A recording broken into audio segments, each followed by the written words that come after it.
पेशाईअ में असां केतिरो वक़्तु रहंदासीं, केतिरो वक़्तु इहा ज़िलत जहिड़ी ज़िंदगी बर्दाश्त कंदासीं। हालांकि जेकॾहिं मुआवज़ो न कजे उनजो ऐं असांजे मुआशिरे में रहंदड़ माण्हुनि जो, असांजे मुआशिरे में रहंदड़ नौजवाननि जो, त जेके कायरा जा माण्हू हुआ, मिस्र जा माण्हू आहिनि, उहे तमामु सुठी लाइफ पिया गुज़ारनि। हर कंहिंखे इंटरनेट एक्सेस हुई, हर को पंहिंजी गाॾी हुई, जीन्स हो, पैंट हो, सभु कुझु हो, ॿाहिरि अचनि वञनि पिया, सभिनी खे सभु शयूं हुयूं।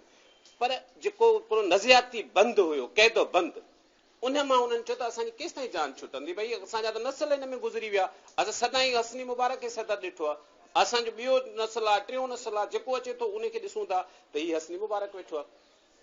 उन्हनि माण्हुनि कलेक्टिव एफर्ट इहा वरिती, उन्हनि जो जेको ड्रॉबैक थिए थो उन ते बचूं था त बिना कंहिं नज़रिए, बिना कंहिं पार्टी जे जेका जिदोजहद थिए थी उनजो वरी ड्रॉबैक कहिड़ो थो थिए। उन्हनि माण्हुनि चयो जस्ट असां पाण में गॾिजूं, वेही था रहूं, पोइ ॾिसूं था त ही आपेशाई कीअं थी ख़तमु थिए। उन में इहो थियो त ॿाहिरी दुनिया बि उन्हनि खे सपोर्ट कयो, पर इंटरनेट जो जेको, जीअं मूं तव्हांखे ॿुधायो उहो गूगल जो जेको एग्ज़िक्यूटिव हो उतां जो, उन्हनि सां गॾोगॾु कोऑर्डिनेट कयो त जेको बि SMS तव्हां कंदव उहो फ्री आऊं करे छॾींदुसि। उन गूगल वारे हिकिड़ो नेटवर्क उन्हनि खे ठाहे ॾिनो त SMS करे था सघो, तव्हां चैट फ्री करे था सघो, तव्हां पंहिंजा मैसेजिस फ्री ॾेई सघो था। उन सां गॾोगॾु उहा जेका साइकोलॉजिस्ट छोकिरी हुई, उन सभिनी यूनिवर्सिटीज़ जे उन्हनि सां घुरायो त तव्हां अचो, जेके नौजवान हो, छो त समाज में मुंहिंजो न पर सॼी दुनिया जो मञियल नज़रियो इहो आहे त जेकॾहिं तब्दीली आहे ऐं तब्दीलीअ जो उहिञाण आहे, या समाज ऐं सियासत खे अॻिते वठी वञण जो जेकॾहिं को उहिञाण आहे, उहो नौजवान आहे। नौजवान नसल अहिड़ो थिए थो जेको समाज अंदरि घटि करप्ट हुजे थो, सिंधी समाज अंदरि त ख़ासि करे 40 खां पोइ वधीक करप्ट थी थो वञे। 30 सालनि खां पोइ असांजे हिकिड़ो को क़ौमी फॉल्ट आहे अहिड़ो, जो सियासत हुजे, समाज हुजे, सहाफ़त हुजे, सकाफ़त हुजे, डॉक्टरी पेशो हुजे, उहो उन सां सचो न आहे। उनखां इहा सचाई जेका आहे उहा उनजी तॾहिं थी ख़तमु थिए जॾहिं हू पढ़ाई छॾे करे अमली मैदान में अचे थो। अमली मैदान में जॾहिं अचे थो, डॉक्टर ॾिसे थो त जेको मूं मेडिकल कॉलेज में ख्वाब ॾिठा पंहिंजी सोसाइटी खे तब्दील करण जा, पंहिंजे समाज खे बहितर बणाइण जा, उहे हिते कोन थो आउं करे सघां। मूंखे घर लाइ जेकॾहिं AC खपे थो त आउं फार्मास्यूटिकल कंपनी खां वठां, मूंखे जेकॾहिं कार खपे थी त आउं जेको आहे सो यूनिवर्सिटी में मार्कूं घटि वधि करे कंहिं छोकिरे खे ॾेई हक़ मारे कंहिंजो, उहो ॾींदुसि तॾहिं मिलंदो। उहो शॉर्टकट जो रस्तो हुनखे प्रैक्टिकल लाइफ, जेका सो कॉल्ड प्रैक्टिकल लाइफ आहे, it's not practical life, so called practical life हुनखे सेखारे थी, ऐं उनखां पोइ हू करप्ट थियणु शुरू थिए थो।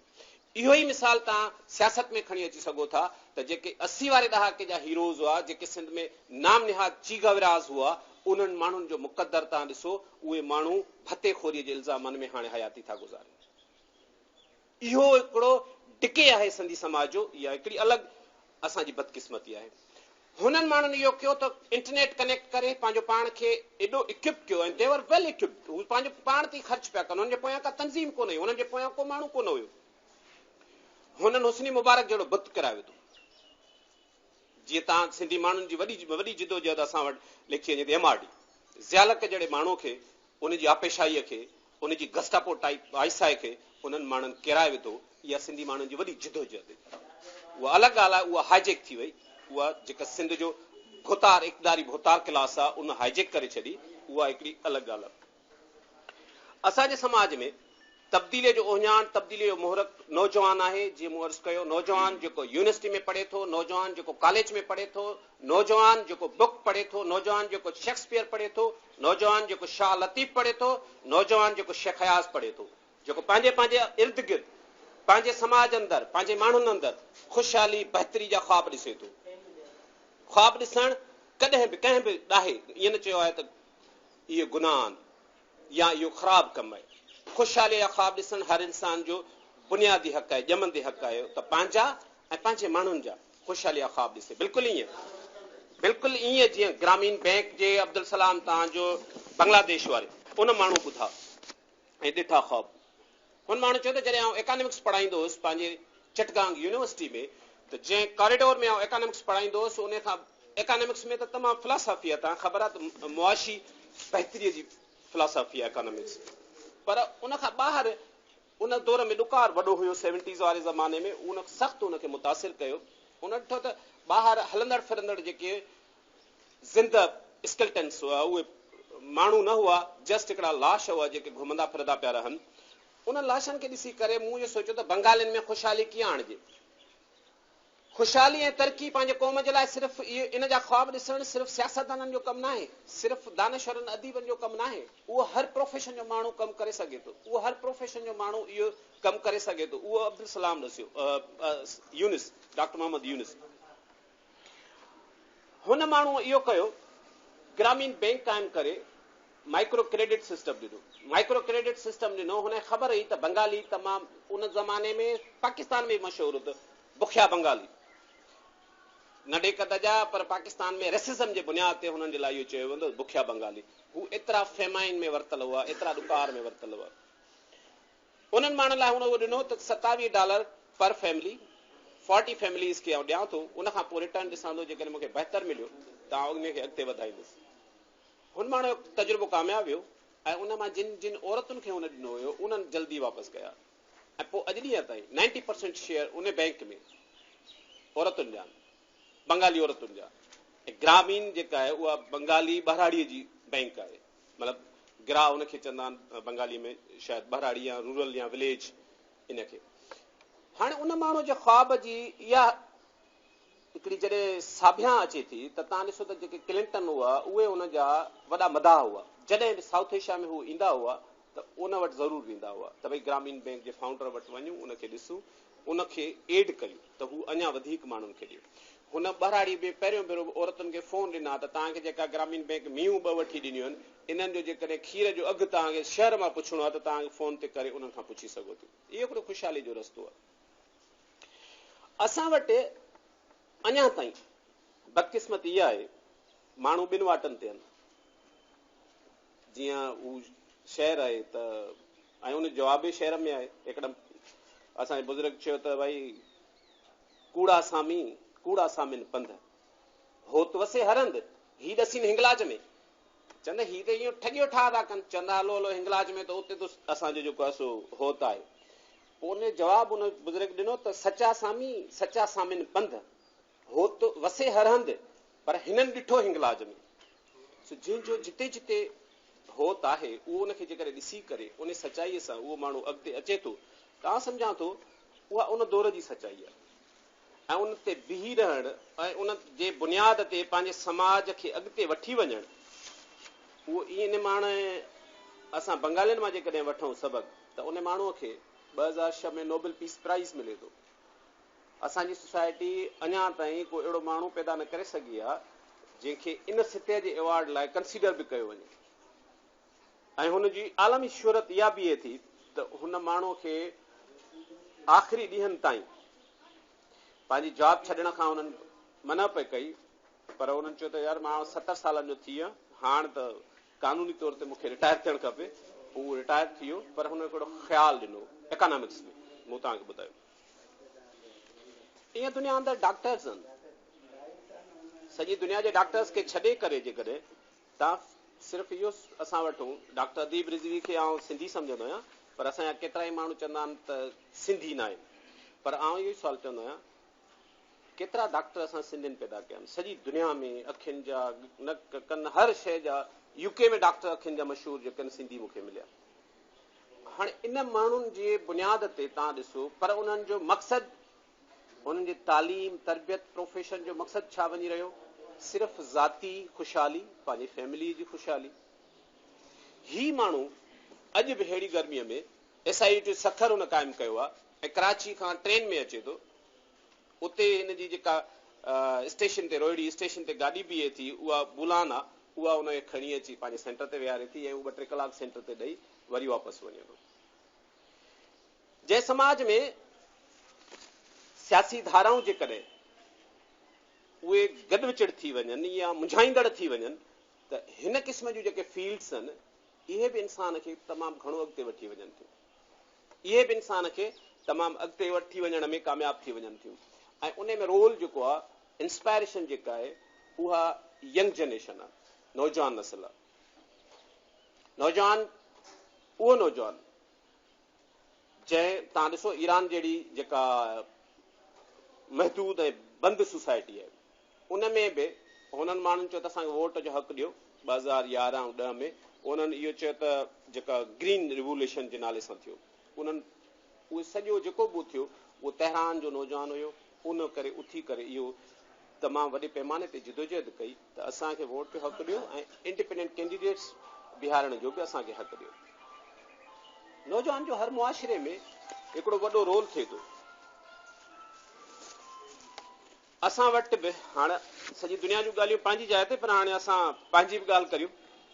असां वटि बि नौजवान जो अहिड़ो रोल रहियो आहे ऐं उहो पॉलिटिकल रोल रहियो आहे ऐं उहो 80s में रहियो आहे, 70s में रहियो आहे, 60s में रहियो आहे।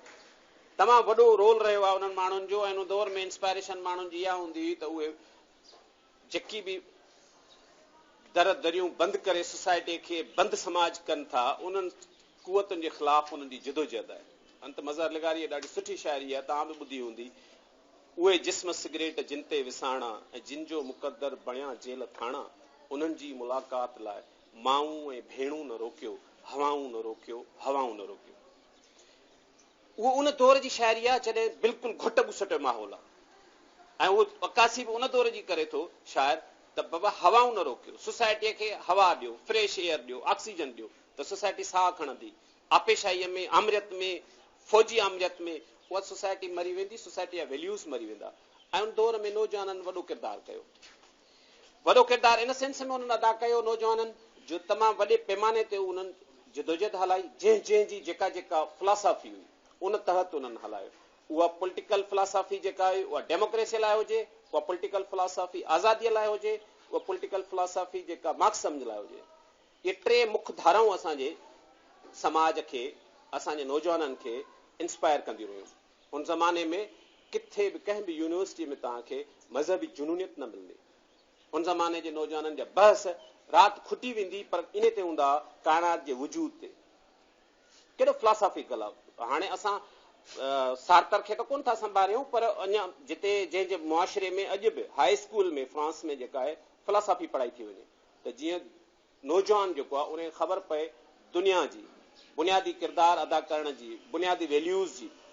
असांजे समाज में उन दौर में इहे नौजवान वेही इन्हनि शयुनि ते बहस कंदा हुआ त काइनात जो वजूद कीअं आहे, काइनात जो वजूद छा ते मबनी आहे, ख़ुदा जो वजूद। हाणे अहिड़ियूं ॻाल्हियूं जेके अॼु तव्हां पब्लिकली कयो त ब्लास्फेमस थी वियूं आहिनि। अहिड़ियूं ॻाल्हियूं जेके अॼु तव्हां कयो त अजनबियत लॻंदी। अहिड़ियुनि ॻाल्हियुनि ते वेही बहस कंदा हुआ। काइनात जी ब्यूटी ते, हुस्न ते, रोमांस ते, इनकलाब ते, इहे सभु शयूं इंस्पायरिंग हूंदियूं। ऐं कॾहिं कॾहिं नौजवाननि जो को बि किरदारु, इहो असांजी अजीब हिकिड़ी चवंदा सिंधी समाज जी बदकिस्मती आहे जो इनकलाबी रस्ता जेके आहिनि या नज़रिया जिदोजहदूं उहे पची जॾहिं रास थींदियूं आहिनि त ओचितूं का न का अहिड़ी ॻाल्हि थींदी आहे जंहिंमां जेके उहे उन्हनि जो अबार्शन थी वेंदो आहे, अबॉर्ट थी वेंदियूं आहिनि। उहे पंहिंजी मंज़िल ताईं न पहुची सघंदियूं आहिनि। घटि में घटि हिन 50 सालनि में त इहो थियो आहे। हाणे इन अबॉर्ट थियल इनकलाबनि वारी अबॉर्ट थियल जेको समाज आहे, जिन में फिलासफ़ीज़, जिन में नज़रिया, जिन में जिदोजहदूं, ईअं न आहे उन्हनि माण्हुनि जे जिदोजहदुनि ते, उन्हनि माण्हुनि जे नज़रियनि ते कोई शक हुजे। उन्हनि माण्हुनि पंहिंजूं ज़िंदगियूं ॾिनियूं, हयातियूं ॾिनियूं सिर्फ़ु ऐं सिर्फ़ु हिकिड़े फिलासफ़ी लाइ, जिदोजहद लाइ, नज़रिये लाइ। पर उहे जॾहिं अबॉर्ट थी वञनि त पोइ माण्हू सोचण ते मजबूर थो थिए त आख़िर छो। केतिरी बि उन्हनि जी कंट्रावर्सी हुजे, उन्हनि जे जेके असांजा नौजवान रहिया जेके इन जिदोजहद में मसरूफ़ रहिया, उन्हनि जा नज़रिया ऐं उन्हनि जो ख़ुदि हलत चलत उहा एतिरी असां वटि डिबेटेबल रही जो उन्हनि माण्हुनि खे त हाणे असां यादि बि कोन था करियूं। पर अॼु ॾींहं ताईं सॼी दुनिया जे अंदरि कुझु माण्हू अहिड़ा आहिनि जेके symbol of what, symbol of resistance, symbol of youth, symbol of young age, symbol of revolution. उहे माण्हू आहिनि जीअं चे गवरा जी हयाती तव्हां थोरो ई देरि पढ़ो त हू पंहिंजी यंग एज में एतिरो कुझु कयो जो मां सम्झां थो त हू पंहिंजे दोस्त जे फिडल कास्त्रो खां बि वधीक सॼी दुनिया जे अंदरि हिकु आइकन थी वियो, सिंबल थी वियो। अॼु जेकॾहिं को आर्टिस्ट बि पंहिंजे नज़रियनि में, पंहिंजे आर्टिस्टिक लाड़नि में चेंज थो करे त कंहिं बि दुनिया जी यूनिवर्सिटी में पढ़ंदो हुजे, भली उहा वेस्टर्न सरमाएदार यूनिवर्सिटी हुजे, हुनजी टी शर्ट ते आइकन जेको चे गवरा जो हूंदो। चे गवरा जी न कंट्रावर्सीज़ न हुयूं, चे गवरा जूं तमामु घणियूं कंट्रावर्सीज़ हुयूं। जॾहिं लाकाबाना किले जेल जो जेको इंचार्ज हुयो, उन दौर में हुनखे 200-500 माण्हुनि खे फाई ॾियण ऑर्डर ॾियण जी वॾी कंट्रावर्सी आहे अॼु ॾींहं ताईं। जेकॾहिं हुन जा माण्हू पढ़नि था, असां वटि त चए हिकिड़ो इनकलाबी आहे, पर उन्हनि माण्हुनि वटि हिकिड़ो ज़ालिम आहे। पर ओवरऑल इम्पैक्ट कहिड़ो आहे? बुनियादी ॻाल्हि इहा आहे कि ओवरऑल इम्पैक्ट जेको आहे कंहिं बि नज़रिए जो, शख़्सियत जो, उहो पए थो। असां वटि हिकिड़ो क्लास आहे, फर्ज़ करियो भोतार क्लास, वॾेरो क्लास। इन क्लास जी चङायूं बि आहिनि। केतिरनि ई दौरनि में तव्हां पढ़ंदा हूंदव, किथे वेंदव, हाणे बि टटे बागे में वञो, हिकिड़ो स्कूल आहे, उहो तव्हांजे वॾेरे ठारायो हुयो, अञा ताईं सुठो हले थो। उनजे भरिसां सैदपुर शरीफ़ आहे, उन में उन हॉस्टल बि ठाराई, उहो बि वॾेरे ठारायो, उहो सुठी ॻाल्हि आहे। इंडिविजुअल केसिस में हुननि चङायूं बि कयूं हूंदियूं, चङा कम बि कया हूंदा। When we are talking about overall impact इहो आहे त सिंध जे शऊर जे पेरनि में जेकॾहिं कंहिं समाज जे शऊर जे पेरनि में कंहिं तबिके जे कॾहिं रसा विझी उनखे रोकियो आहे त उहो इहो वॾेरको क्लास आहे, उहो इहो भोतार क्लास आहे। मजमूई चङाई उन जी न आहे कॾहिं बि साम्हूं। मजमूई चङाई तॾहिं साम्हूं अचे जॾहिं वॾे पैमाने ते ही माण्हू अची करे सिंध जे जेके यंग जेको इंस्पायरेशन्स आहिनि, रंग एस्पायरेशन्स आहिनि, उन्हनि जी तर्जुमानी कनि, अॻिते अचनि। ही स्टेटस तो जा हामी हिननि माण्हुनि हमेशह ग़ुलामी ऐं धारियनि जी जेका पुठभराई, उन्हनि जे कदमनि जी पुठभराई करे असांजे शऊर, असांजा उमीदूं, असांजे अखियुनि जा ख़्वाब उहे क़तल कया। उनजे करे इन्हनि खे आ नथो सम्झां, भले केर बि माण्हू 10 दफ़ा उन्हनि जो साराऊं लिखे, 10 दफ़ा उन्हनि जो मदहूं पढ़े, को बि माण्हू तारीख़ में, ईंदड़ दौर जे तारीख़ में, अॼु जी तारीख़ न आहे, ईंदड़ जो दौर जी तारीख़ में को बि माण्हू सिंध जे वॾेरे क्लास खे, सिंध जे भोतार क्लास खे को चङो माण्हू कोन लिखींदो, को चङो तबिको कोन लिखींदो। उन जी जॻह ते मिस्किन जान ख़ान खोसे जी तारीफ़ कंदो, उन जी जॻह ते ॿिए कंहिं ग़रीब मिस्किन जी हलीम बाग़ीअ जी तारीफ़ करे विझंदा। पर आउं सम्झां थो छो त उन्हनि इज्तिमाही शऊर खे पोइते वठी वञण जी कोशिश कई आहे, जेका नाकाम कोशिश आहे। तव्हां कंहिं बि नस्ल खे, कंहिं बि क़ौम खे केतिरे वक़्त ताईं पिंजोड़ में रखंदो? इहो दुनिया जो उसूल हाणे साबित थी चुको आहे त दुनिया अॻिते अञा अॻिते थी वञे, पोइते कोन थी वञे। जेके माण्हू इन में आहिनि त असां बसि हिन स्टेट खां सवाइ, हिन रियासत खां सवाइ, हिन रियासत जे कारंदनि खां सवाइ असल मरी वेंदासीं, साह निकिरी वेंदो। उन्हनि खे इहो सोचणु घुरिजे त दुनिया में केतिरियूं क़ौमूं आहिनि जेके आज़ादु गुज़ारनि थियूं, जेके इन्हनि क़िस्म जे हथकंडनि खां बिल्कुलु ई लिबरेट थी। लिबरेशन जो असां नालो ई अचे थो त माण्हू ॾकी था वञनि, यार अलाए छा खां लिबरेट थी। थॉट्स में लिबरेट थी, नज़रियनि में लिबरेट थी। जेकॾहिं तव्हांजा थॉट्स, तव्हांजा नज़रियात ई लिबरेट न आहिनि त महकूमी तव्हांजो मुक़दर बणिजी थी वञे। हू पोइ यंग एज में ई माण्हू अहिड़ी हयाती थो गुज़ारे जेका जे लाइ अंग्रेज़ी में प्रोवर्ब आहे त living by bread is worthless, living beyond bread is worth. हाणे ॻाल्हि इहा आहे इज़ वर्दी त जेकॾहिं तव्हां सिर्फ़ु एसि ताईं सोचो त मूंखे पेट जी मानी मिली, इहो ई गंज थी वियो, जेकॾहिं मुंहिंजी फैमिली सेट थी वई, इहो ई गंज थी वियो, जेकॾहिं मां सेट थी वियुसि त असांजो जेको आहे सो इनकलाब अची वियो, इहा ख़ुशहाली न आहे। ख़ुशहाली इहा आहे, सचाई इहा आहे पंहिंजे समाज सां त तव्हां उन्हनि नज़रियनि, उन्हनि कुवतनि जेके हाणे अफ़सोस जी ॻाल्हि आहे त तमामु घटि पिया वञनि सिंध में, उन्हनि सां गॾिजो जेके हमेशह समाज अंदरि मुहाॾो अटकाई, हर ज़ुल्म ॾाढ सां केर बि हुजे। ऐं असां इन करे बार बार चवां थो त डिके तरफ़ विया आहियूं जो कैरेक्टर्स अहिड़ा जिन खे इहा ख़बर कोन हुई त हू सिंबल आहिनि, उनजो हू रेज़िस्टेंस जो सिंबल आहिनि। उन्हनि माण्हुनि वञी वॾेरनि ऐं भोतारनि जूं ओताकूं वसायूं। उन्हनि माण्हुनि इहो सम्झो हाणे नज़ीरनि जो जेको आहे सो क़ब्रिस्तान ठही वियो आहे। उन्हनि माण्हुनि इहो सम्झो हाणे ख़्वाबनि ख़्यालनि जो जेको आहे सो को दौरु न आहे रहियो। सॼी दुनिया में अॼु बि इंस्पायरेशन जेको ॾिए थो उहो नज़रियो ॾिए थो, इंस्पिरेशन जेका ॾिए थी उहो थॉट ॾिए थो। जेकॾहिं थॉट न हुजे हा त स्टीफन हॉकिंग माज़ूर हूंदे बि दुनिया जे लखे माण्हुनि प्रोफेसरनि खे अॼु ॾींहं ताईं इंस्पायर न करे आहे। स्टीफन हॉकिंग केतिरे ई वक़्त खां माज़ूर आहे, यंग एज में। ऐं तव्हां तसवर करियो त आइंस्टाइन खां पोइ उहो माण्हू आहे। आइंस्टाइन ऐं न्यूटन उन समाज में पैदा थींदा आहिनि जंहिं समाज में ही शइ जेका लिबरेट हुजे, ज़हन आज़ादु हुजे, जेकॾहिं तव्हांजो ज़हनी क़ैद आहे मुक़ीद आहियो पंहिंजे पंहिंजे नज़रियनि जे क़ब्रस्ताननि में त उहो सोसाइटी उहो समाज उहे नौजवान आनो त सम्झां त कॾहिं लिबरेट थी सघनि था कॾहिं लिबरेशन जी जेका असां वेव उहो उनखे लीड करे सघनि था स्टीफन हॉकिंग अॼु बि हिन एज में इन माज़ूरीअ में हुन माण्हूअ अकेडमिक बाइकॉट ऑफ इज़राइल उन में शिरकत करे सॼी दुनिया खे हैरान करे छॾियो अकेडमिक बाइकॉट ऑफ इज़राइल फलस्तीनी जेके एजुकेशनिस्ट आहिनि उन्हनि जी हिकिड़ी अहिड़ी तहरीक आहे त जीअं इंटरनेशनल लेवल ते इज़राइल खे आइसोलेट कजे हू अकेलो थिए त हुनखे पंहिंजी ख्वारी जो अहसासु थिए त आउं ज़ालिम आहियां ऐं उन में नॉम चॉम्स्की जहिड़े अमेरिकी प्रोफेसर जेको लिंग्विस्टिक जो प्रोफेसर आहे वॾो अॼु बि अमेरिका में रहंदे करे वॾे में वॾो नक़ाद आहे उनजो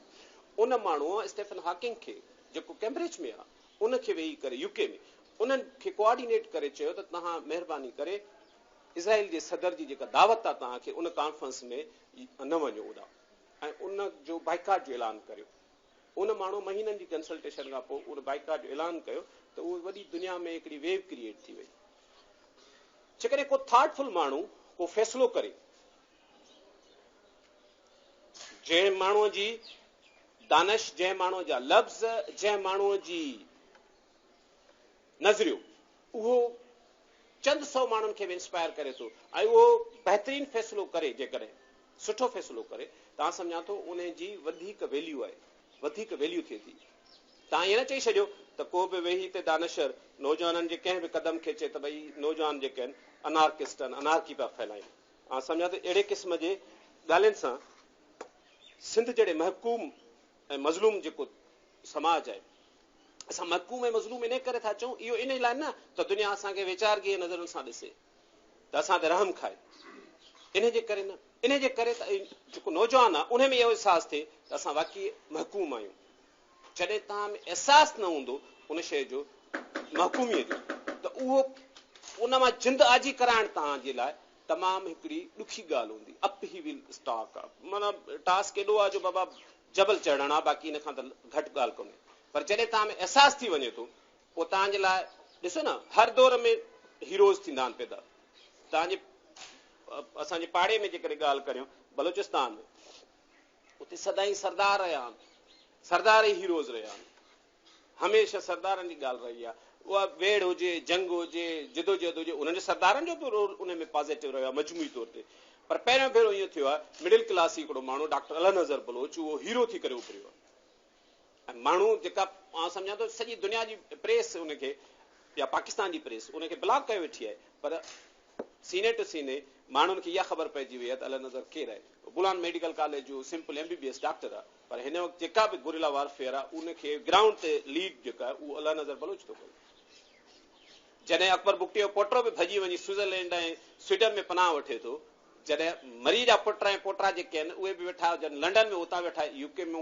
उते कनि जिदोजहदूं पर ही वाहिद माण्हू आहे जंहिंजे करे हुनजी ताक़त जंहिंजे करे हुनजी स्ट्रेंथ जंहिंजे करे हुनजी मञता आहे मुंहिंजी तव्हांखे चयो न नौजवान में उहा कुवत आहे जेका तमामु अपाहिज थियल माण्हुनि में उहा कुवत पैदा करे थी उहा सघ ॾिए थी त हू बि अॻिते अचनि जिदोजहद कनि ऐं जिदोजहद ई वाहिद रस्तो आहे जेका जिदोजहद हर टर्म में मुंहिंजी ॻाल्हि कई जीअं शुरू में मूं तव्हांखे ॿुधायो अकेडमिया जो माण्हू उहो जिदोजहद करे त उहो छा थी सघे थो जीअं मूं तव्हांखे ॿुधायो त फिलासफ़ी जो माण्हू जेकॾहिं जिदोजहद करे पंहिंजे माण्हुनि लाइ सोचे त उहो छा करे सघे थो पॉलिटिक्स जो माण्हू पॉलिटिक्स जी ॻाल्हि घटि इन करे आउं कयां पियो जो अॼुकल्ह तमामु वॾे पैमाने ते असां वटि सियासत जेका आहे उहा मिसट्रस्ट जो हिकिड़ो कारोबार थी चुकी आहे I'm not talking about stereotype parties जेके इक़्तिदारी पार्टियूं आहिनि उन्हनि जी ॻाल्हि न पियो करियां उन्हनि जी ॻाल्हि पियो करियां सियासत जी जेके नज़रियनि जी ॻाल्हि कंदा हुआ उन्हनि जी ॻाल्हि पियो करियां जेके आज़ादी इनकलाब जी ॻाल्हि कनि था उन्हनि जी ॻाल्हि पियो करियां जेके समाज में बुनियादी तब्दीलियूं आणण जी जेके सिस्टम जूं ख़राबियूं आहिनि उन्हनि खे जड़ खां पटे ॿाहिरि उछलण जी ॻाल्हि था कनि उन्हनि जी हाणे उन्हनि माण्हुनि जे रवैयनि जिदोजहद हिकिड़ी जनरेशन खां पोइ एतिरो त मायूस कयो आहे माण्हुनि खे जो उहो पोइते हली वियो आहे धिके में हली वियो आहे जंहिंजे करे मुंहिंजो ज़ोर इन ते हूंदो आहे त तव्हां किथे पिया आहियो तव्हां डॉक्टर आहियो तव्हां इकोनॉमिस्ट आहियो तव्हां अकेडमिया में आहियो तव्हां मीडिया में आहियो पंहिंजो पंहिंजो रोल अहिड़े पॉज़िटिव अंदाज़ में प्ले करियो जो सुभाणे मुआशिरो तव्हां ते ईअं नाज़ करे जीअं बंगाली मुआशिरो डॉक्टर यूनिस ते करे थो, जीअं यूके जी कैम्ब्रिज स्टीफन ते करे थी, जीअं अमेरिकी यूनिवर्सिटी नॉम चोमिस्की ते करे थी, ईअं असां में जेकॾहिं थी वञे ऐं अञा वधीक जेकॾहिं को माण्हू अची वञे त असां में ॿियो को भिटाई, ॿियो को शेख हयास इहो बि पैदा थी सघे थो। ऐं उहो पैदा किथां थींदो? उहो इन्हनि नौजवाननि मां थींदो, तव्हां मां ई थींदो। इन करे तव्हां में ई उमेद आहे। Thank U.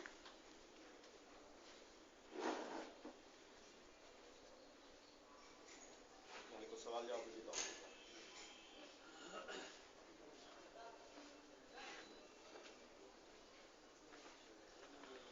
अज़मतुनि जूं करनशीनियूं नथियूं वणनि, खुशामदूं नथियूं वणनि, छाबसूं नथियूं वणनि, वणे थो मां सिंध जो आबताब ज़िंदाबाद, इनक़िलाब ज़िंदाबाद, इनक़िलाब ज़िंदाबाद। असांजे काफ़िले जी धूड़ जिन जे मुंहं में आ पई, ही संबता सिंध जी तिन ॾिनो बि आ चई, नओं अज़म नओं कदम नओं शबाब ज़िंदाबाद, इनक़िलाब ज़िंदाबाद, इनक़िलाब ज़िंदाबाद।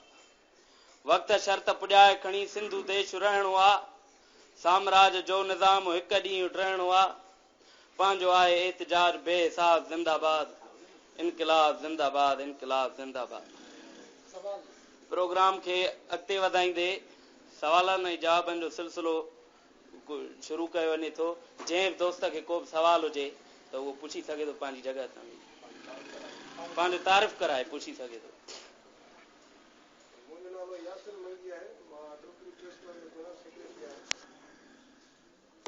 तव्हां पंहिंजे लेक्चर में हिकिड़ी ॻाल्हि कई त उहे पार्टियूं सियासी पार्टियूं जेके आहिनि, जेके नज़रियात जी ॻाल्हि कंदियूं आहिनि, मुआशिरे खे तब्दील करण जी ॻाल्हि कंदियूं, हाणे उहे जेको आहे पंहिंजी हुन ॻाल्हि तां हटी वियूं, जंहिंजे करे उहो जेको आहे माहौल नौजवान लाइ सूटेबल न आहे। पर नौजवान खे जेको आहे पंहिंजे पंहिंजे इदारे में पंहिंजी पंहिंजी जॻह ते हिकिड़ो बहितर किरदारु अपनाइणु घुरिजे, जंहिंजे करे कहिड़ी हुनजो जेको आहे दौर जेको आहे यादि करे। मां इहो सम्झां थो, मुंहिंजो सुवालु आहे त छा इनफ़रादी तौर ते कयल अमल इज्तिमा खे को बि फ़ाइदो ॾेई सघंदो? ऐं जेकॾहिं असां सियासत खां इन करे परे थी वञूं त सियासी पार्टियूं छो त हाणे जेको आहे पंहिंजो कार्य जो न्याय चुकियूं आहिनि, उन जे करे हाणे उते न वञणु घुरिजे, या जेको आहे हाणे इनफ़रादी तौर ते जेको आहे का कोशिशि वठणु घुरिजे त इहो जेको अमल जेको आहे कारगर साबित थी सघंदो मुआशिरे लाइ। ऐं ॿियो थी बि यासिर मंगी साहब, तव्हांजी महिरबानी, तव्हां सवाल पुछियो ऐं वैलिड। मुंहिंजो मक़सदु कतई इहो कोन्हे त इहा सियासत न कजे। मुंहिंजो पैगाम इहो आहे त जॾहिं सियासत अहिड़ो पॉल्यूटेड पाणी थी वञे, जंहिंमें नज़रियनि, आदर्शनि, इनकलाबनि खे टके जे मफ़ादनि लाइ लीडरशिप जी आड़ में माण्हू गोता खाराइनि, उनखां बहितर आहे माण्हू पंहिंजी इंडिपेंडेंट आज़ादी सां जिते किरदारु अदा करे सघे उहो करे। इन जो कतई इहो मतिलबु न आहे सिंधी समाज जे इन ॾुकार मां, नज़रियनि जे ॾुकार जे दौर मां गुज़रे पियो, अहलियत जे ॾुकार जे दौर मां गुज़रे पियो, लीडरशिप जे वैक्यूम जे दौर मां गुज़रे पियो, त उन में सियासत मां हथु कढे, छो त समाजनि खे तब्दील सियासत ई करे थी। इन जो मिसाल जेको मूं तव्हांखे सवेल ॿुधायो मिस्र जे बारे में, त उहो इहो ई थियो। नौजवाननि जिदोजहद कई ऐं उनजो खटियो जेको आहे अख़वान अल मुस्लिमीन जहिड़ी जेका इंता पसंद चइजे राइटिस्ट पार्टी आहे, उहा पई खाए, उनजो ई सदर मुड़सी उहो सदर थी वियो। उन करे इनकलाब, आज़ादी, इन्हनि शयुनि लाइ जिदोजहद ज़रूरु कजे। सियासत ई समाज खे तब्दील करे सघे थी, पर उन कॾहिं सियासत एतिरी पॉल्यूटेड थी वञे त तव्हांजो किरदारु उन में कहिड़ो बीहे थो। तव्हां मायूस थी, तव्हां बि घर थी वियो, तव्हांजो किरदारु अञा वधीक थो थिए, त अञा वधीक इंस्पायरेशन जो रोल तव्हां ॾियो, अञा वधीक किरदारु अहिड़ो करियो जीअं लाड़काणे में जॾहिं ॾुकार आयो 50s वारे ज़माने में, त उन वक़्तु को डॉक्टर बि भॼी विया शहर जा, उहो हिकिड़ो सोशल वर्कर हुयो रिजूमल, छो त उन में तव्हांखे पाण ख़बर आहे त प्री पार्टीशन में जेका हिंदू बिरादरी, उन्हनि जो वॾो किरदारु हूंदो हुयो। उहो माण्हू रिजूमल जेको उहो शहर में बीठो रहियो ऐं एंड ताईं माण्हुनि जी ख़िदमत कंदो रहियो, पाण बि कालरा में मरी वियो। उनजो स्टेचू जिते हिते अलबास चौक आहे, हिते लॻल हूंदो हुयो, जेको पोइ असांजा मुस्लमान भाइर जेके पनाहगीर थिया उन्हनि उनखे कटे ऐं धार कयो। पंहिंजो पंहिंजो रोल जेको आहे समाज में उहो ज़रूरु करियो त जीअं ॿियनि माण्हुनि खे जेके ॿिया बि डिप्रेशन जो शिकार आहिनि उन्हनि खे हिकिड़ी इंस्पायरेशन मिले, उन्हनि खे सोर्स ऑफ इंस्पायरेशन मिले, उन्हनि खे ऑक्सीजन मिले। जी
बिल्कुलु वाज़े कयो। जी हाणे मूं यासिर खे दोस्त खे रिप्लाई में ॿुधायो त मिस्र जी जेका तव्हां ॻाल्हि कई उहा मूं हिन जवाब में रिप्लाई ॾिनो तव्हांखे त उनजो खटियो ॾिसो अख़वानुल मुस्लिमीन खाधो, जंहिं वटि ऑर्गेनाइज़ेशन हुई, जंहिं वटि नज़रियो हुयो, उहे जेके नौजवान जेके रिवोल्यूशन जे नाले में गॾु थिया पर उन्हनि वटि को आइडियोलॉजी कोन हुई, उन्हनि वटि को नेटवर्क कोन हुयो, उन जे करे हो पंहिंजी जेका उन्हनि पाण शुरू कई उन्हनि जो खटियो न खाई सघिया, हुननि जो को बि माण्हू सदर कोन थी सघियो, हुननि जो को बि माण्हू वज़ीर कोन थी सघियो। उन जे करे बुनियादी शइ इहा ई आहे त नुक़्ते नज़र हुजे, नज़रियो हुजे। ऐं नौजवान जेको सिंध जो आहे उन जे लाइ इन खां वधीक कहिड़ो नज़रियो आहे त सिंध जी ख़ुशहाली, सिंध जी आज़ादी, सिंध जे इनकलाब जी ॻाल्हि करे, इन खां वधीक कहिड़ो नज़रियो बहितर आहे।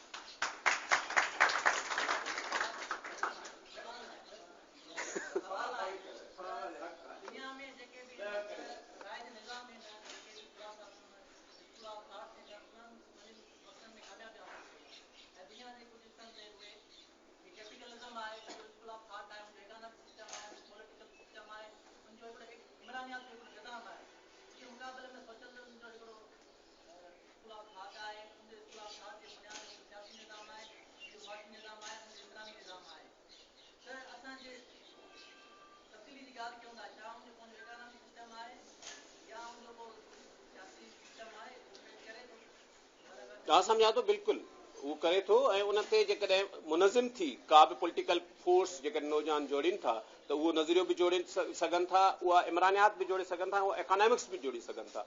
छो त हर जीअं बॉडी जी केमिस्ट्री हूंदी आहे तीअं हर नज़रिये जी जेका इकोनॉमिक्स हूंदी आहे उहा इकोनॉमिक्स उहे पाण जेके इनकलाब ऐं आज़ादी आणींदड़ आहिनि उहे वधीक बहितर तरीक़े सां जोड़ीनि था। जीअं मूं तव्हांखे मिसाल ॾिनो बलूचिस्तान जो, बलूचिस्तान में का बि का कैपिटलिज़म जी ऐं जेका कम्युनिज़म जी लड़ाई न आहे, बलूचिस्तान में हाकिम ऐं महकूम जी लड़ाई आहे। बलूचिस्तान में उहे माण्हू चवनि था त असांजे वसीलनि ते तव्हां क़ाबिज़ आहियो छो त तव्हां पॉपुलेशन में वधीक आहियो। पॉपुलेशन में वधीक हुजण जो मतिलबु कॾहिं बि इहो न आहे त तव्हां परमार थी करे महकूमनि खे दॿाईंदा रहो ऐं सालनि ताईं दॿाईंदा रहियो। ऐं हू माण्हू अञा ताईं उहो ई निज़ाम विढ़नि था। पंहिंजी धरती आजी करायो, पंहिंजा हक़ वठो, पोइ तव्हां इकोनॉमिक्स जो निज़ाम लागू करियो।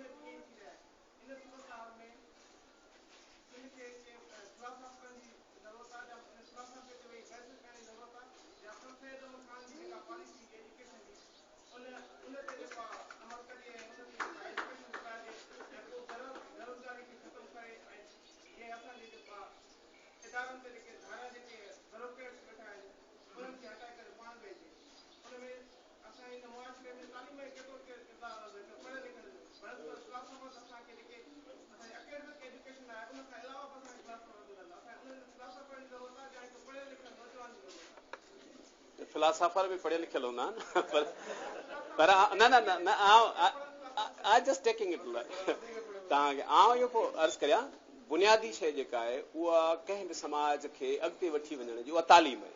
तालीम खां सवाइ तव्हां कुझु बि न आहियो। तालीम जेकॾहिं न आहे तव्हां ॾिसो त अफ्रीकी सदियुनि ताईं ग़ुलाम रहिया। अफ्रीका जा माण्हू खे क़ैद करे हितां उन्हनि जी नीलामी करे ऐं उन्हनि जूं पंहिंजी अमेरिका ऐं जेको जेके सरमाएदार मुल्क आहिनि बर्तानिया उन्हनि पंहिंजे पंहिंजे मार्केटुनि में नीलाम करियो त जेकॾहिं असां कमु नथा करियूं त ही माण्हू आहिनि न कारा ऐं असां कमु कंदासीं हिननि खां वठंदासीं त तालीम जो शऊर जी अणाट जे करे इहो हुयो।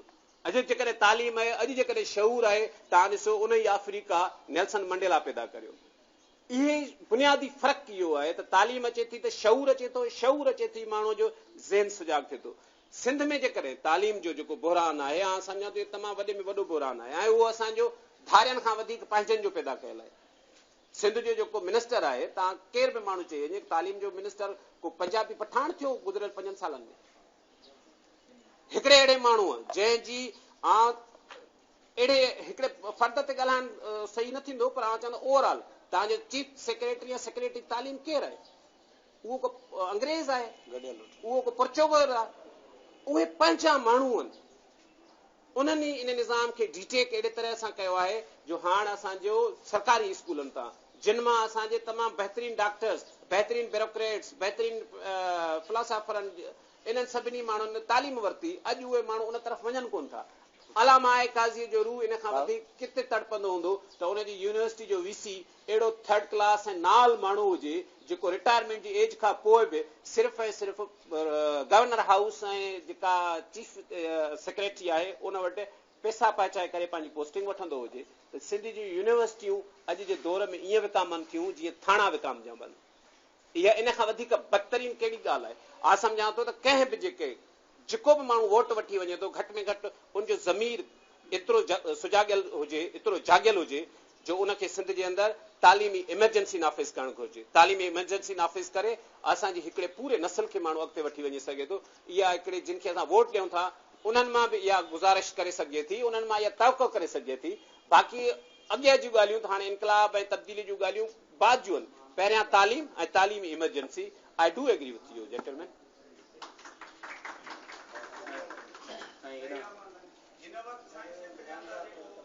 न न भले हा तव्हां हेॾा दोस्त वेठा। हा सिंध जे अंदरि हिन वक़्तु जेका सिंधी नौजवान जो किरदारु आहे या जेको सिंध जी समाजी तब्दीली में उनजो किरदारु छा मुतमइन कंदड़ आहे या न आहे या हिन वक़्तु सिंध जो नौजवान किथे बीठो आहे तव्हां हुनखे पंहिंजी नुक़्ते नज़र खां छा हिन वक़्तु जेको आहे सो असां वटि जेको नौजवान तालीमी इदारनि में वञे थो उहो सिर्फ़ु पाण खे खपाइण लाइ वॾियूं डिग्रियूं वठी ऐं पंहिंजो इनफरादी फ़ाइदो टारगेट न आहे? तव्हां हुनखे कीअं था सम्झो त माना मां कंहिं वॾी जाम ते पहुचंदुसि मुंहिंजो घर ऐं मुंहिंजो खानदान सेट थींदो, ईअं न आहे? तव्हांजो हुनजे बारे में ज़ाती राय छा आहे? इहो कंहिं हद ताईं न पर घणे हद ताईं सही आहे। इहो घणे हद ताईं इन जे करे सही ॻाल्हि आहे ऐं थोरे हद बाक़ी जेका आउं बचायां पियो उहा उन जे करे जो कुझु नौजवान अॼु बि अहिड़ा आहिनि जिन खे ॾिसंदे माण्हू खे विसाह थिए थो त सिंध सोसाइटीअ में अञा के माण्हू, अञा के नौजवान, अञा को नौरत अहिड़ो बाक़ी आहे जेको ख़्वाब ॾिसे थो, जंहिंजा शऊर जा जेके अखियूं आहिनि उहे जागियल आहिनि। पर तव्हांजी ॻाल्हि आउं इहो इन सां ॾिसो न टोटली इन खे रिजेक्ट नथो करे सघे। को बि डॉक्टर आहे, को बि माण्हू आहे प्रोफेशन में पढ़े थो, पंहिंजी फैमिली खे जेकॾहिं उहो सुठो बणाए थो, दैट्स गुड, सुठी ॻाल्हि आहे। पर उनजो मजमूई रोल बि सुठो हुजणु घुरिजे। जीअं यूनिवर्सिटीज़ ताईं तव्हां ॻाल्हि कई त यूनिवर्सिटीज़ खां बि पढ़ी के जेके निकिरनि था उन्हनि जो मोट में जेको किरदारु हुजणु घुरिजे समाज जे अंदरि उहो बहितर हुजणु घुरिजे। तॾहिं माण्हू चवंदो त असांजो जेको पढ़ियो लिखियो तबिको आहे, असांजो जेको नौजवान आहे उन जो किरदारु कुझु आहे। हिन वक़्तु तव्हां सम्झां थो सिंध जे अंदरि नौजवान जो किरदारु वाक़ई हिकिड़ो क्रिटिकल कंडीशन में आहे। क्रिटिकल कंडीशन में इन सेंस में त हर तरफ़ खां दुनिया अंदरि पाड़े में जिते किथे हर नौजवान जे हथ जे अंदरि को न को झंडो आहे, को न को एजेंडा आहे। सिंध जो नौजवान इन एजेंडा, इन झंडे खां ख़ाली आहे। उनखे अॻिते वधी करे पंहिंजी एजेंडा तय करणु घुरिजे सिंध जे नौजवान खे ऐं उहो ई सिंध खे लीड करे सघे थो। बक़ाया नस्ल जेको आहे, जेको बि बाग़ी नस्ल हुयो माज़ी जो, उहो ख़तमु थी चुको आहे। उनखे रिप्लेस जेको कंदो उहो नओं नस्ल ई कंदो। नौजवान खे अॻिते वधी उहा सिंध जी एजेंडा तय करणु खपे। साईं हा न हेॾो बि तव्हां हेॾो बि ॿुधायो। हा थोरो तव्हां ॿाहिरि ईंदो त ॿिया बि दोस्त सुवाल ॿुधंदा। अचो अचो अचो। नौजवान दोस्त आहे रिज़वान, हुनजो सुवाल आहे। हुन सां गॾु मुंहिंजो बि मुश्ताक सिंघो नालो आहे, जंहिंजो ख़िलाफ़ सां वाबस्ता आहे। जी ही बि नौजवान आहे, अवां बि नौजवान आहियो। अली काजी भी नौजवान आहे, मारवी मेमण भी नौजवान। तव्हां उन्हनि सां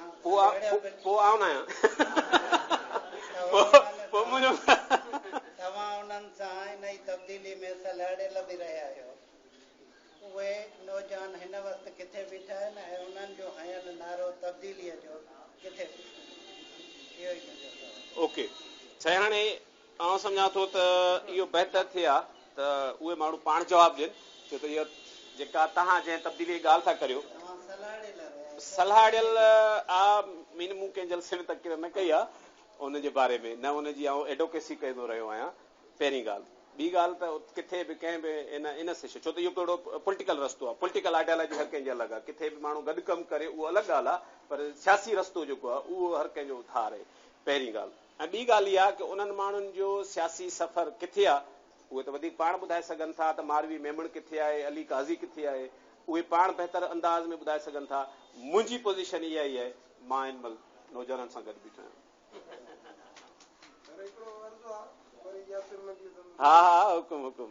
कल्ह असांजो तव्हांजे लेक्चर मुताबिक़ अलीगढ़ के नाले हिकिड़ी ॻाल्हि ॿोल थिए पई, अलीगढ़ के बि हिकिड़ी ॻाल्हि करी, असां बि ख़्याल आया माण्हू आहियूं त अहिड़े क़िस्म जो प्रोग्राम न थियण जे करे नौजवाननि जे लाइ माहौल ॾाढो ख़राबु थी वियो आहे। उनखे उनजो फ़ाइदो वरितो आहे मज़हबी धुरियुनि, जंहिं जेको आहे नौजवाननि सां मुख़्तलिफ़ क़िस्म जा जेको आहे इज्तिमा करे, मीटिंग्स करे, जेको आहे तालिबानाइज़ेशन लाइ जेको आहे ग्राउंड मुक़ररु कयो आहे, माहौल साज़गार कयो आहे। इन मुताबिक़ तव्हां जेको मज़हबी रुझान जेको आहे नौजवान जो ॾाढो वधी रहियो आहे, उहो उन्हनि जे ज़हननि में जेको आहे जेका ख़राबी पैदा करे रहियो आहे, उन ते थोरो बहस कयो जेको आहे इहो केतिरो ख़तरनाक आहे, फ़ाइदे में आहे या नुक़सान पहुचाईंदो? मज़हबी जुनूनियत या इंतिहा पसंदी कॾहिं बि कंहिं समाज जे लाइ फ़ाइदेमंद कोन रही आहे। मज़हब तेसी ताईं मतिलबु हर माण्हू चवंदो आहे तव्हांजो दीन तव्हां सां, मुंहिंजो दीन मूं सां, मतिलबु इहो क़ुरान शरीफ़ में लिखियलु आहे। ॾिसो साउथ एशिया, छो त सिंध जेका आहे, सिंध खे सिर्फ़ु असां हमेशह ॾिसंदा आहियूं, चवंदा आहियूं सिंध खे तव्हां आइसोलेटेड जज़ीरे जी नज़र सां न ॾिसो, इहो न ॾिसो त सिंध जेको आहे अलॻि थलॻि दुनिया खां टुकड़ो आहे। साउथ एशिया में मज़हबी इंतिहा पसंदी शुरू खां 60 साल अॻु बि इहा ई मज़हबी इंतिहा पसंदी हुई जंहिं हिन मुल्क खे, ग्रेट इंडिया खे 2 मुल्क में कयो। उन खां पोइ वरी बि तव्हां ॾिसो त उहो त कॉम्प्रस जे बुनियाद ते अलॻि थिया बंगाली, पर उन दौर जी इंतिहा पसंदी इहा हुई जो रेलवे स्टेशननि ते 2 अलॻि पाणी लॻल हूंदा, हिंदू पाणी, मुस्लिम पाणी। उन दौर जी तो ॻाल्हि कयां। हाणे उहो ज़मानो वापसि आणणु पाकिस्तान जी जेका रियासती इस्टेब्लिशमेंट आहे उनजी हिकिड़ी कोशिशि आहे।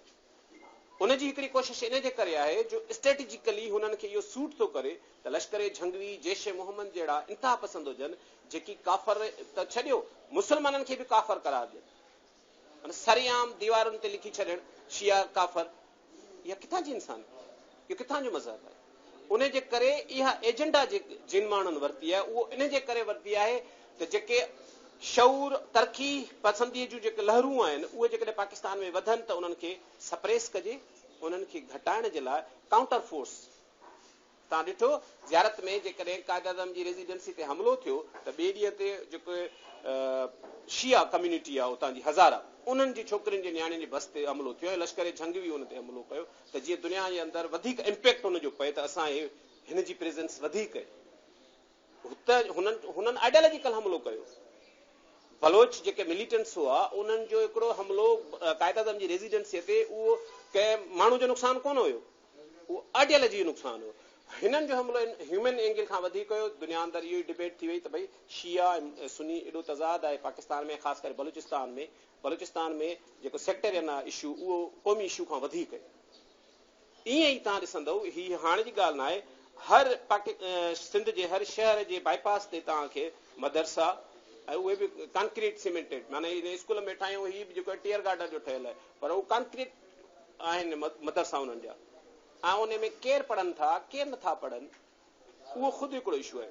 पर मुंहिंजो नज़रियो इहो आहे, ईंदे इन सां मसीह सां इन ते डिस्कस पियो थियो, सिंध जे अंदरि, सिंध जे ख़मीर में सूफ़ीज़म एतिरो वधीक ॻोहियल आहे इन मिटीअ में जो तव्हां ॾिसो मरवन जो अची उस्मान उनजी सेवण वसायो, जंहिंमें तव्हां ही त सूफ़ी बुज़ुर्ग तव्हांखे शाह इनायत शहीद जहिड़ा माण्हू मिलनि, त त इन्हनि माण्हुनि जे पैगाम खे, इन्हनि माण्हुनि जे लाइफ खे वधीक डिपिक्ट करण सां ही जेके हथरादू पैदा कयल फितना आहिनि उहे पंहिंजो पाण मरी वेंदा। तॾहिं मरी वेंदा जॾहिं आउं सम्झां थो नौजवान नस्ल ऐं ओवरऑल सोसाइटी सूफिज़म खे, सूफ़ी थॉट्स खे वधीक प्रमोट कंदी, वधीक अॻिते आणींदी। तव्हां पुराणे ज़माने में ॾिसो कीअं लतीफ़ डे मल्हाया वेंदा हुआ।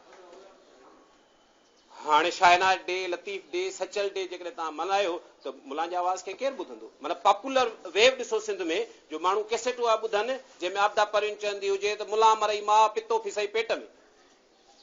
एॾी पॉपुलर वेव किथे थी थिए? पंजाब में तव्हां चई नथा सघो, ख़ैबर पख्तूनख्वा में तव्हां चई नथा सघो, जिते हजमन खे चई था कनि बाबा दुकान बंदि करियो हलो तव्हांजो कमु न आहे हिते। उहा सिर्फ़ु ऐं सिर्फ़ु सिंध में मौजूदु आहे। सिंध में उहा रिज़िलियंस मौजूदु आहे। सिंध जो माण्हू कॾहिं बि ईअं बो डाउन इन मामले ते न कंदो। सिंध जो माण्हू इहो ई चवंदो त बाबा तुंहिंजो कमु तोसां, मुंहिंजो कमु मूंसां। ऐं मुलायत जे ख़िलाफ़ जेको सिंधी समाज में हिकिड़ी शुरू खां कंहिं इहो नज़रे जी न आहे, पर शुरू खां माण्हुनि जी पंहिंजी मिटी अहिड़ी ॻोयल आहे। सचल सरमस्त जी उन में महिनत थियल आहे, शाह लतीफ़ जी महिनत थियल आहे, उन में सरमत जी आहे, ऐं तव्हांजे सामी जी महिनत थियल आहे। उन करे आउं सम्झां थो इन्हनि जे पैगाम खे जेकॾहिं असां वसी कंदासीं, अञा वधीक वसी कंदासीं त इहा मुलायत पंहिंजो पाण मरी वेंदी सिंध में। Thank U.